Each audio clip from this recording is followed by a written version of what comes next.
여러분 반갑습니다. 누가복음 말씀 묵상 시간입니다.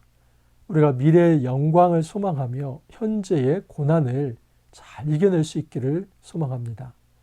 우리가 살아가는 현실은 녹록지 않습니다. 때로는 우리를 억누르는 압제하는 그 강한 힘 때문에 그 고난에 못 이겨 우리는 좌절하고 절망하기도 합니다. 그래서 깊은 패배주의에 빠집니다. 어떤 일도 행할 수 없는 그 무력감에 빠져들면서 우리는 아무것도 하려 하지 않습니다. 여러분, 이러한 것은 예수님께서 원하시지 않는 일입니다. 우리의 바닥과 우리의 한계를 아는 것은 중요하지만 거기에 좌절하며 일어서지 못하는 것은 예수님께서 우리에게 원하시는 삶이 아닙니다. 근데 어떤 사람들은 신앙생활을 승리라고 생각을 합니다. 무조건 승리하는 것이 제대로 된 신앙이다라고 생각을 합니다. 예수 믿으면 건강해야 하고, 예수 믿으면 돈도 잘 벌어야 하고, 또 예수 믿으면 높은 자리에 이르고 명예와 권력도 가져야 한다라고 생각을 합니다. 이런 기복주의자들은 바로 복 받는 것 자체가 신앙이 좋은 것이다 라고 생각을 하면서 예수 그리스도를 믿는 것을 이 기복의 도구로 생각을 합니다. 이거 역시 잘못된 것입니다. 예수님께서 우리에게 원하시는 것은 단지 패배주의나 또는 이 어떤 승리주의에 빠져 사는 것이 아니라 바로 고난을 통과한 영광에 이르는 것입니다. 왜냐하면 이것은 예수님께서 걸어가신 길이기 때문입니다. 예수님께서 걸어가신 길은 바로 십자가를 통한 부활의 승리였습니다. 예수님은 이것을 오늘도 가르쳐 주십니다. 오늘 말씀은 누가복음 9장 28절에서 36절 말씀입니다. 이 말씀에서 예수님은 변화산 위에서 변형되십니다. 그런데 이 변형된 것이 굉장히 깊은 의미를 가지고 있습니다. 여러분, 여기에는 먼저는 부활의 의미가 있지만 그 부활이라고 하는 것은 고난을 통과해야 한다는 깊은 메시지를 던져주고 있습니다. 오늘 말씀을 통해서 더 깊이 한번 이 말씀을 살펴보도록 하겠습니다. 28절 이하를 보면 이 말씀을 하신 후 8일쯤 되어 예수께서 베드로와 요한과 야고보를 데리고 기도하러 산에 올라가사 기도하실 때 용모가 변화되고 그 옷이 휘어져 광채가 나더라. 문득 두 사람이 예수와 함께 말하니 이는 모세와 엘리야라. 영광 중에 나타나서 장차 예수께서 예루살렘에서 별세하실 것을 말할세. 이 말씀을 하신 후 8일쯤 되어서 예수님께서 베드로와 요한과 야고보를 데리고 기도하러 산에 오르셨다고 합니다. 근데 그 산에서 예수님의 용모가 변형이 됩니다. 그리고 그곳에 구약의 두 인물이 나타납니다. 모세와 엘리야가 나타나서 그들과 대화를 나눕니다. 그 대화의 내용은 예수님께서 예루살렘에서 별세하실 거라 하는 그 대화의 내용이었습니다. 다시 말해서 그들이 나눈 대화는 예수의 고난이었습니다. 여러분, 이 변화산에서 이런 변형과 또 이 순환 예언이 과연 어떤 의미를 가지고 있는지 우리 깊이 한번 생각해 볼 필요가 있습니다. 먼저 28절에 이 말씀을 하신 후 8일쯤 되었다라고 합니다. 여러분, 이 말씀은 아마도 어제 말씀일 것입니다. 아무든지 나를 따라오려거든 자기를 부인하고 날마다 제 십자가를 지고 나를 따를 것이니라. 제자도의 말씀이 있죠. 아무든지 나를 따르려거든 자기를 부인하고 자기 십자가를 지고 날마다 예수님을 따라야 한다라고 말씀을 합니다. 자기 부인이 되지 않는다면, 자기 부정이 되지 않는다면 그리스도의 십자가를 질 수도 없고 그리스도의 십자가를 지지 않는 자는 예수님의 제자가 아니다 하는 것을 말씀하신 것입니다. 그러면서 예수님이 죽기 전에 하나님의 나라를 볼 자들도 있다라고 말씀을 하셨습니다. 어제 제가 말씀을 드렸죠. 이 하나님 나라는 우리가 죽어서만 가는 곳이 아니라 또는 예수님이 재림하신 이후에 완성될 그 하나님 나라만이 아니라 이미 예수님의 초림을 통해서 시작된 하나님의 나라입니다. 여러분, 죽기 전에 그 하나님 나라를 본다는 것은 예수 그리스도의 부활을 체험한다 하는 것입니다. 바로 이 문맥에서 지금 오늘 본문이 있는 겁니다. 그래서 이 말씀을 하신 후라고 하는 것은 예수님께서 제자들에게 죽기 전에 하나님 나라를 보리라 하는 그 말씀을 하신 후 8일쯤 되어서 변화산에 오르셨다는 것입니다. 그러므로 오늘 말씀은 예수 그리스도의 부활과 굉장히 긴밀한 연관관계가 있다 하는 것을 알 수 있습니다. 예수님은 이 부활의 변형된 모습, 이 부활 이후의 그 영광의 모습을 먼저 제자들에게 보여주십니다. 그 용모가 흰 광채의 모습으로 변형되시면서 예수님이 앞으로 부활하셨을 때 그 영광의 모습이 얼마나 아름다운 것인지 그것을 먼저 보여주시는 것입니다. 자, 그러면 제가 질문을 해봅니다. 왜 예수님께서는 이 변화산에서 먼저 이 예수님의 변형된 모습을 제자들에게 보여주시는 것일까? 그 이유가 뭘까? 조금 더 한번 깊이 살펴보도록 합니다. 32절 이하를 보면 예수님의 제자 중 이제 베드로가 이 모습을 보면서 도취가 되어서 이렇게 말을 합니다.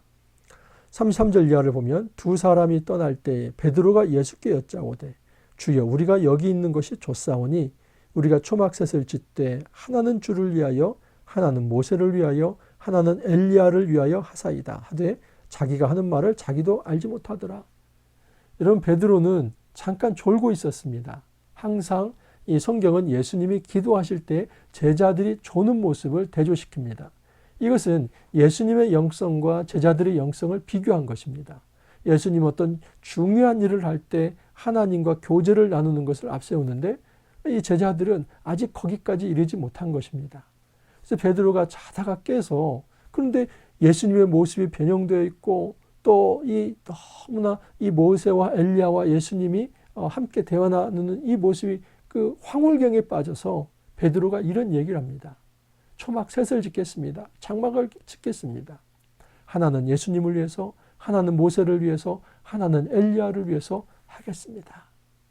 여러분, 지금 이 변화산의 모습은 새 출애굽의 모습입니다. 먼저 산에 오르셨다는 것은 모세가 그 시내산에 말씀을 받기 위해 올라갔던 그 모습과 비슷합니다. 또한 여러분 이 초막을 짓겠다는 이것도 광야에서 그 텐트 생활하는 것을 보여주는 것입니다.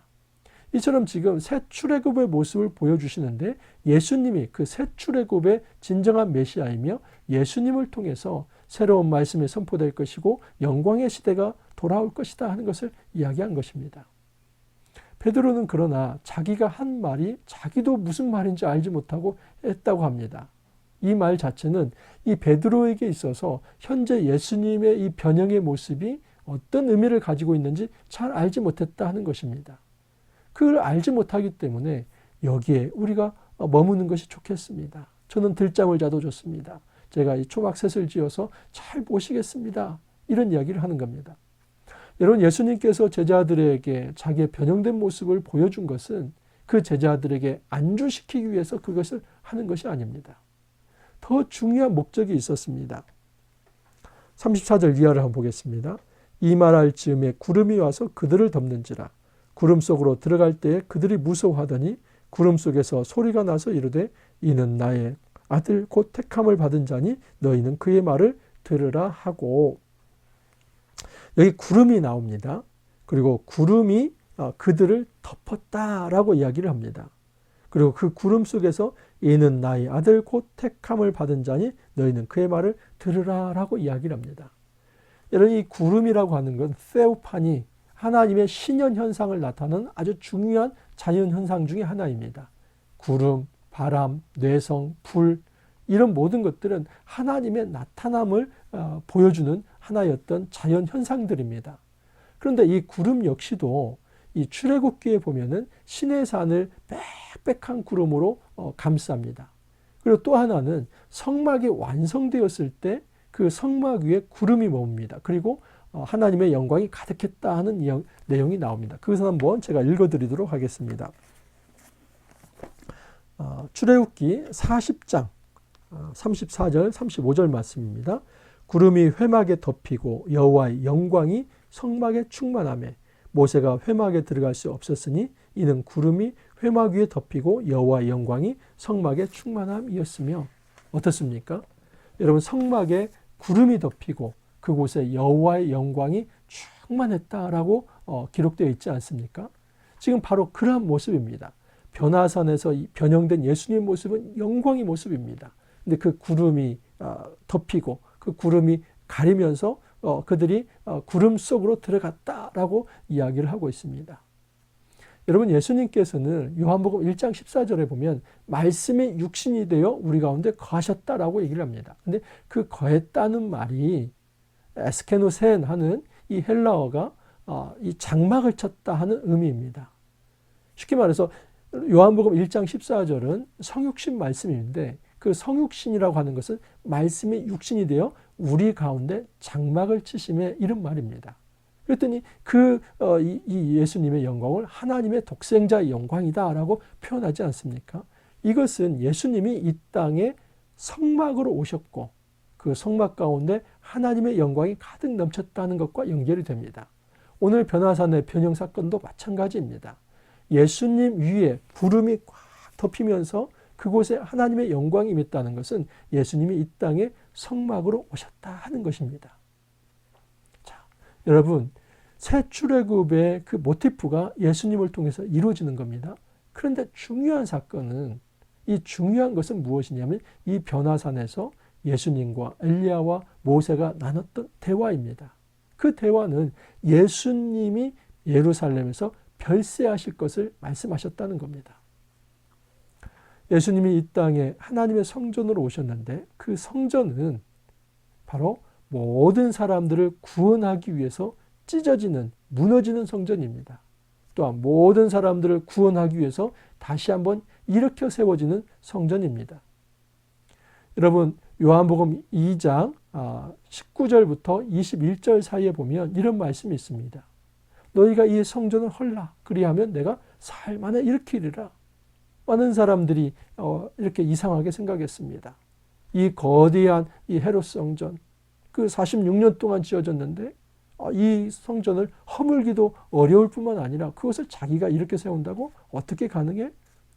그런데 제자들은 나중에 예수님의 부활 후에 이 말을 이해했다고 합니다. 그것은 그 성전이 예수님 자신의 육체를 가리킨 것이다 라고 이야기를 합니다. 여러분, 지금 이 변화산 사건은 굉장히 중요한 비밀을 우리에게 이야기합니다. 그것은 예수님이 이 땅에 성전을 오셨는데 그 성전은 바로 무너져야 할 성전이고 그 성전은 다시 한번 건축되어야 할 성전이다 하는 것입니다. 예수님께서 예루살렘 성전에 올라가셔서 제일 먼저 하시는 게 뭡니까? 성전 청결 사건입니다. 그것은 성전이 파괴될 것에 대한 예언입니다. 그리고 예수님의 십자가를 통해서 바로 성전의 휘장이 위로부터 아래로 찢어지지 않습니까? 그것은 무엇이냐면 예수님의 육체가 성전을 오셨는데 예수님의 육체가 찢어지고 죽는 모습을 의미합니다. 여러분, 부활은 새로운 성전이 만들어지는 것입니다. 그래서 오늘 변화산 사건이 의미하는 것은 예수 그리스도의 죽음을 통과한 진정한 부활의 승리가 예견되고 예언된다 하는 것입니다. 그렇다면 이 예수님의 부활을 제자들에게 왜 가르쳐 주는 것일까? 여러분, 그 당시에 이 메시아관에 의하면 메시아는 죽을 수 없습니다. 메시아는 실패할 수 없습니다. 만약에 메시아가 죽고 메시아가 이제 어떤 십자가를 지고 끝난다고 한다면 그건 메시아가 될 수 없습니다. 그 당시 사람들은 그렇게 생각을 했습니다. 근데 예수님은 이것을 완전히 뜯어 고치십니다. 진짜 하나님께서 계획하셨던, 하나님께서 뜻하셨던 메시아는 고난을 통과한 메시아이다. 그 십자가의 고난을 통과한 후에 영광에 이르는 존재다 라고 이야기를 합니다. 여러분, 이 누가복음 병행 본문이 마가복음입니다. 마가복음 9장에 이런 말씀이 있습니다. 똑같이 이 변화산 사건인데 이 누가복음에 빠져있는 말씀이 있습니다. 누가복음 9장 9절 이하를 보면 그들이 산에서 내려올 때 예수께서 경고하시되 인자가 죽은 자 가운데서 살아날 때까지 본 것을 아무에게도 이르지 말라 하시니 그들이 이 말씀을 마음에 두며 서로 문의하되 죽은 자 가운데서 살아난 것이 무엇일까? 그러니까 지금 이 변화산 사건이 부활에 초점을 맞춰져 있는데 그 부활이 뭐가 전제가 되냐면 죽음. 예수님이 죽은 이후에 살아날 거다. 이것이 바로 이 변화산의 변형 사건의 핵심이라는 겁니다. 11절 이하에서도 이에 예수께 묻자와 이르되 어찌하여 서기관들이 엘리야가 먼저 와야 하리라 하나이까? 이르시되 엘리야가 과연 먼저 와서 모든 것을 회복하거니와 어찌 인자에 대하여 기록하기를 많은 고난을 받고 멸시를 당하리라 하였느냐 하면서 예수님은 그 변화산이 단지 부활만을 증거하는 것이 아니라 예수 그리스도가 고난받는 것이 전제되어 있다는 것을 이야기를 하신 것입니다. 예수님께서 변화산에서 자기의 모습이 변형된 것을 보여주시는 이유는 제자들을 향해서 이런 메시지를 전달하고 싶은 것입니다. 내가 십자가를 지더라도, 내가 고난을 당하더라도 실망하지 마라. 인자는 그 고난을 거친 후에 진정한 영광의 승리를 위해서 이 땅에 온 것이다. 그 메시지를 전달하기 위해서입니다.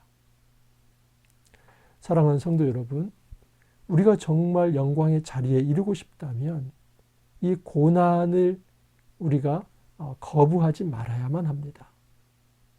이 땅에서 고난찬 일을 당했을 때 우리는 생각해야 할 것이 있습니다. 이것은 영광의 자리에 이르는 데 있어서 반드시 거쳐야 할 필수 과정과도 같은 것이다 라고 생각을 해야만 합니다. 우리가 승리주의에 도취가 되어서 그 영광만을 생각하는 것도 잘못된 것이지만 패배주의에 빠져서 절망과 좌절과 그 안주의 자리에서 단 한 발자국도 나아가지 못하는 그러한 것도 매우 잘못된 것입니다. 이 코로나 시대에 또 우리의 삶을 돌아볼 때 얼마나 절망스러운 일들이 많습니까? 일어나기가 참 쉽지 않습니다. 그러나 주님께서 미래의 부활의 영광을 미리 우리에게 보여주시고 오늘 고난을 받을 때에 그 미래의 영광을 소망하면서 현재의 고난을 잘 이겨내라고 말씀을 하십니다. 여러분, 이 십자가를 통한 부활의 영광, 이거 기억하면서 오늘 하루도 주 안에서 힘을 내고 일어날 수 있기를 간절히 소망합니다. 함께 기도합니다. 주님 감사합니다. 예수님께서 변화산에서 진정 보여주고 싶으셨던 것은 십자가를 통과한 그 부활이었습니다. 십자가 없는 그 영광이 아니라 고난을 통과한 그 영광을 예수님께서 보여주시고자 하였습니다. 이 고난의 과정을 쉽게 거부하지 말라고 말씀을 하십니다. 우리가 이 말씀 깊게 생각하면서 하나님 나라를 기억하면서 이겨낼 수 있도록 주님 도와주옵소서. 감사하고 예수님 이름으로 기도하옵나이다. 아멘. 여러분, 우리가 어렵고 힘들지만 예수 그리스도의 그 부활의 영광을 생각하면서 현재의 삶을 잘 이겨낼 수 있기를 바랍니다. 또 추워진다고 합니다. 여러분 건강 유의하시고 오늘 화이팅 하시고 내일 또 찾아뵙도록 하겠습니다. 감사합니다.